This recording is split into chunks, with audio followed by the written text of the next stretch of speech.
दोस्तों, आज इस वीडियो में हम बात करने जा रहे हैं आईबीएस पर, इरिटेबल बाउल सिंड्रोम। ये आईबीएस की समस्या जिस भी पर्सन को है उसे पेट में कुछ ना कुछ गड़बड़ फील होती रहती है। कई बार कॉन्स्टिपेशन हो सकती है, कई बार आपको उसमें लूज मोशन फील हो सकते हैं और कोई भी पेट की समस्या आपके सामने आ सकती है अगर आप इस प्रॉब्लम से सफ़र कर रहे हैं। तो दोस्तों, अगर आप में से कोई भी आईबीएस से परेशान है तो सबसे पहले यही स्टेप लेना है कि आप अपनी फिजिकल चेकअप कराएं, फिजिकल जांच कराएं और देख लें कि क्या आपके सभी ऑर्गन्स सही फंक्शन कर रहे हैं कि नहीं।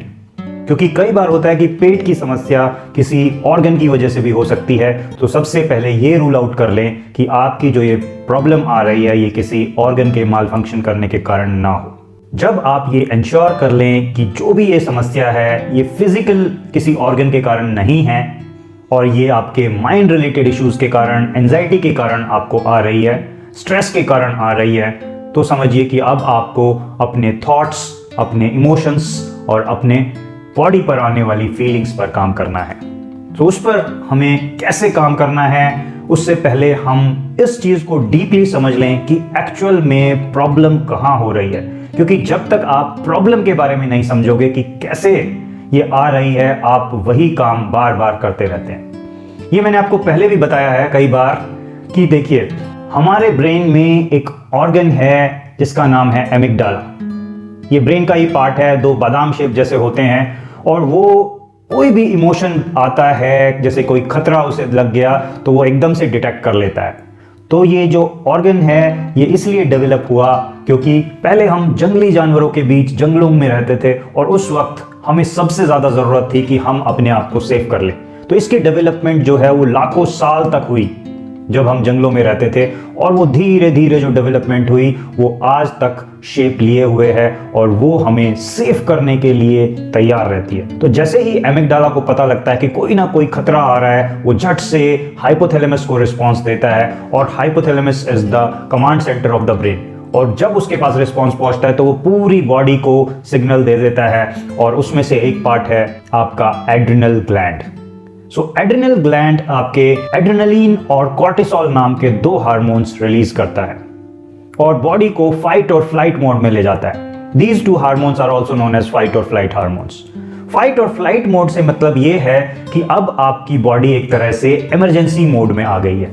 अब या तो आप खतरे से लड़ो या उससे भागो, क्योंकि यही दो काम कर सकते हो आप। जब खतरा सामने खड़ा है तो आप या तो उससे भागो या उससे लड़ो, इसी तरीके से बचा जा सकता है। ये बॉडी का एक बहुत इंपॉर्टेंट काम है जो ये आपको सेव करने के लिए करता है। इस मोड में जब आप आ जाते हैं फाइट और फ्लाइट मोड में, तब आप सिर्फ उस डेंजर पर फोकस कर लेते हैं। पूरी बॉडी उस तरीके से काम करती है कि अब उससे ही बचने के लिए आप क्या करें।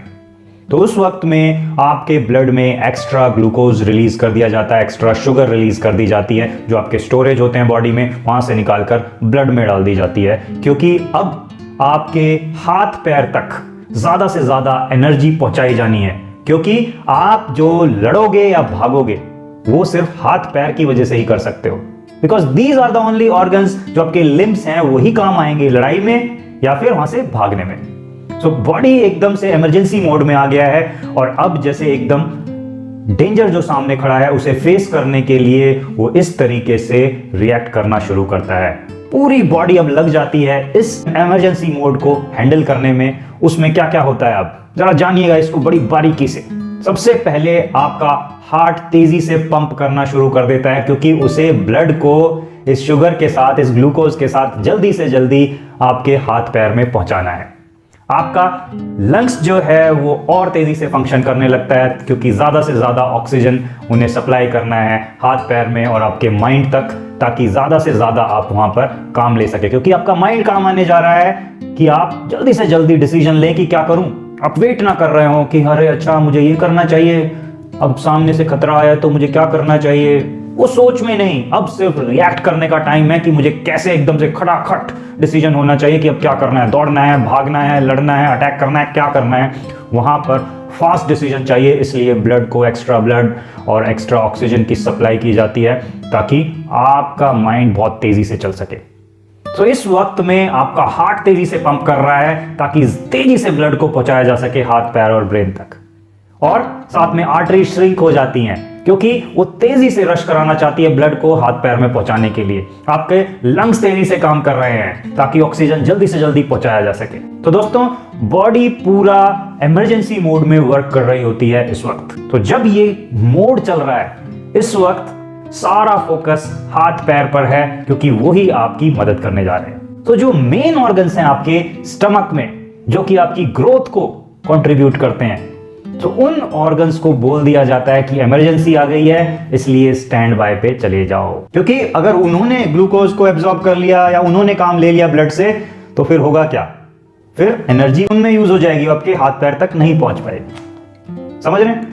सो लेकिन अब क्या हो रहा है इस मॉडर्न लाइफ में, जो डेंजर है वो बाहर से नहीं आ रहा, कोई जंगली जानवर के फॉर्म में नहीं आ रहा है। क्योंकि अगर जंगली जानवर होते तो आप जो ये ब्लड एक्स्ट्रा शुगर के साथ घूम रहा है उसको आप एब्सॉर्ब कर लेते क्योंकि आप भागते उससे या उससे लड़ते। लेकिन मॉडर्न वर्ल्ड में क्या हुआ कि आप बेडरूम में लेटे हुए थे, आप ड्राइंग रूम में बैठे हुए थे अपने घर के, और अचानक से क्या होता है, एक थॉट चलता है जिसके कारण आपको स्ट्रेस आ जाता है। और वो थॉट माइंड बिल्कुल इसी तरीके से लेता है जैसे कि एक डेंजर, एक जंगली जानवर सामने आके खड़ा हो गया हो और आप पर जैसे अटैक करने वाला हो। तो जब माइंड उस तरीके से रिएक्ट करता है तब आपका बॉडी बिल्कुल सेम वे में फंक्शन करता है जैसे एक जंगली जानवर के आने पे करता। क्योंकि देखिए, हमारा माइंड जो है वो रियलिटी और जो भी आप डीपली इमेजिन कर लेंगे उनमें डिफरेंशिएट नहीं कर सकता। वो बिल्कुल उसे इसी तरीके से लेता है जैसे सच में ये काम हो रहा हो। तो जब आप थॉट ले रहे हो, माइंड को ऐसे ही लगता है जैसे खतरा आ गया। एमिगडाला एकदम से रिस्पॉन्ड करता है हाइपोथैलेमस को, हाइपोथैलेमस फिर से जाता है एड्रिनल ग्लैंड को, एड्रिनल ग्लैंड वही एड्रेनलिन कॉर्टिसोल रिलीज करता है, ब्लड में एक्स्ट्रा शुगर रिलीज कर दी जाती है और फिर वही फाइट और फ्लाइट मोड जनरेट हो गया है आपका। और फाइट और फ्लाइट मोड में आपका हार्ट तेजी से पंप करने लगा, आपके लंग्स तेजी से सप्लाई कर रहे हैं ऑक्सीजन, पूरा बॉडी इस तरीके से लग गया है जैसे सामने खतरा खड़ा हो। लेकिन दोस्तों, हुआ क्या? जो ब्लड में एक्स्ट्रा शुगर रिलीज की गई थी उसको तो कंज्यूम नहीं कर सकते अब, क्योंकि ना तो कोई फिजिकल डेंजर सामने है। आप भागोगे किससे, लड़ोगे किससे? सो बार बार जब आप ये नेगेटिव थॉट्स ले रहे हो दिन में 20-20 बार, आपकी बॉडी फाइट और फ्लाइट मोड में जा रही है और उसके कारण सारा जो फोकस है बॉडी का वो इमरजेंसी की तरफ चला जाता है, आपके हाथ पैर में extra glucose, extra oxygen supply करने में चला जाता है।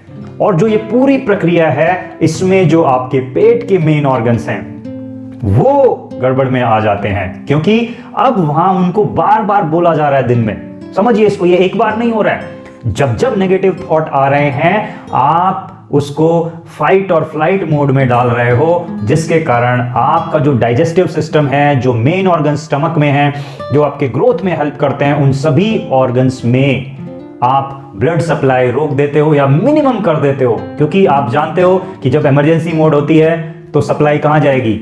ऐसे एरियाज में जहां पर उसकी जरूरत है, मैक्सिमम जरूरत जहां पर है वहां पर आप सप्लाई करोगे। तो वही बॉडी कर रही है। तो सेम वे में आपके जो ये ऑर्गन्स स्टमक में हैं, जो भी ग्रोथ को हेल्प करते हैं, जो भी डाइजेशन को हेल्प करते हैं, जो आपकी ऐसे ही ऑर्गन्स हैं जिनसे आप अपनी लाइफ में आगे बढ़ते हो, तो वो ऑर्गन्स की ग्रोथ कम होती जाती है। क्योंकि अब बार बार हर रोज वो सप्लाई को इनिबिट कर रहे हो, क्योंकि सारा फोकस हाथ पैरों पर चला गया है, इमरजेंसी पर चला गया है। तो दोस्तों, जब जब ये नेगेटिव थॉट्स ले रहे हो, जब जब स्ट्रेसफुल थॉट्स ले रहे हो, आप अपने डाइजेशन पर प्रॉब्लम क्रिएट कर रहे हो। सो जो लोग आईबीएस पे सफर कर रहे हैं, जिनका डाइजेशन खराब है, जिनके पेट में कुछ प्रॉब्लम्स हैं, वो इसी वजह से आ रही हैं, क्योंकि इस वक्त आपका जो फोकस है वो इमरजेंसी मोड पर, वो इमरजेंसी मोड को हैंडल करने में है। और जब ये सब बार बार हो रहा है तो रिजल्ट यही होगा कि आपका बार बार डाइजेशन स्लो डाउन होगा, बार बार जो ग्रोथ है वो स्लो डाउन होगी और लॉन्ग टर्म में आपको प्रॉब्लम्स आने लगेंगी। इस बात को जानिए जरा कि जो हमारा डाइजेस्टिव सिस्टम है वो सबसे बेहतरीन तब वर्क करता है जब हम रिलैक्स्ड होते हैं, यानी कि जब हमारा पैरासिम्पैथेटिक नर्वस सिस्टम काम कर रहा हो। और जब हम फाइट और फ्लाइट मोड में होते हैं तो हमारा सिंपैथेटिक नर्वस सिस्टम काम कर रहा होता है, क्योंकि उस वक्त हम एकदम से इमरजेंसी मोड में होते हैं, तब हम रिलैक्स नहीं होते, तब हम सुपर एक्टिव स्टेट में होते हैं। तो उस वक्त डाइजेशन बिल्कुल ही हैम्पर हो जाता है और आप पैरासिम्पैथेटिक नर्वस सिस्टम को जितना भी कॉल करेंगे उतना अपने आप को रिलैक्स कर पाएंगे और उतना ही अपने डाइजेशन पर अच्छा असर डाल पाएंगे। तो जब भी आपको नेगेटिव थॉट्स चल रहे हैं, इसे क्लियर कर लो कि आपको एसएनएस कॉल हो रहा है, मतलब सिंपैथेटिक नर्वस सिस्टम कॉल हो रहा है, जो आपको सुपर एक्टिव रखता है, बॉडी को फाइट और फ्लाइट मोड में रखता है, इमरजेंसी मोड में रखता है, जिसमें कि डाइजेशन हमेशा सफर करेगा। दूसरा है पैरासिम्पैथेटिक मोड। जब आप रिलैक्स्ड होते हो, जैसे जैसे पैरासिम्पैथेटिक मोड आपका एक्टिव होता है, आप डीपली रिलैक्स होते चले जाते हो और जब ये रिलैक्सेशन होगा तभी डाइजेशन पूरी तरीके से काम करेगा, क्योंकि अब फोकस ग्रोथ पर आ जाएगा। आपके स्टमक पर सफिशिएंट ब्लड सप्लाई होगी, सफिशिएंट जो भी चाहिए वहां पर वो चीजें उसको मिलेंगी, क्योंकि अब इमरजेंसी तो है नहीं, नॉर्मल पीरियड है, नॉर्मल टाइम्स है। जैसे हमारे साथ होता है आम जिंदगी में कि नॉर्मल टाइम्स में हम स्मूथली फंक्शन करते हैं, कोई इमरजेंसी आ जाती है तो सारी चीज उधर बांट दी जाती है, उधर सप्लाई की जाती है कि नहीं। सो ये ही बॉडी भी ऐसे ही कर रहा है हमारा, और आपको जरा देखना होगा कि कैसे अब मैं पैरासिम्पैथेटिक नर्वस सिस्टम को ज्यादा से ज्यादा कॉल कर सकता हूं। तो दोस्तों, जब बात आ रही है पीएनएस को कॉल करने की, सो बेहतरीन एक चीज है जो आप यूज कर सकते हैं और वो है डीप ब्रीदिंग। क्योंकि डीप ब्रीदिंग के बहुत से फायदे हैं, बट उनमें से एक बहुत इंपॉर्टेंट फायदा यह है कि वो आपके पीएनएस सिस्टम को कॉल करने में बहुत हेल्प करता है, वो आपको रिलैक्स करने में बहुत हेल्प करता है। सो जो भी आईबीएस से सफर कर रहे हैं वो डीप ब्रीदिंग का सहारा लें। हर रोज आधा पौना घंटा डीपली अपने आप को रिलैक्स करें थ्रू डीप ब्रीदिंग। और बहुत सारी चीजें हैं जो आप कर सकते हैं, क्योंकि जैसा मैंने कहा कि ये एक थॉट से इनिशिएट हो रहा है, थॉट चल रहा है, कहीं नेगेटिव थॉट स्टार्ट हो रहा है, जिसके कारण आपके अंदर खराब इमोशंस जनरेट होंगे और आपकी बॉडी पर अनवांटेड फीलिंग्स आएंगी, यानी कि एंजाइटी आएगी।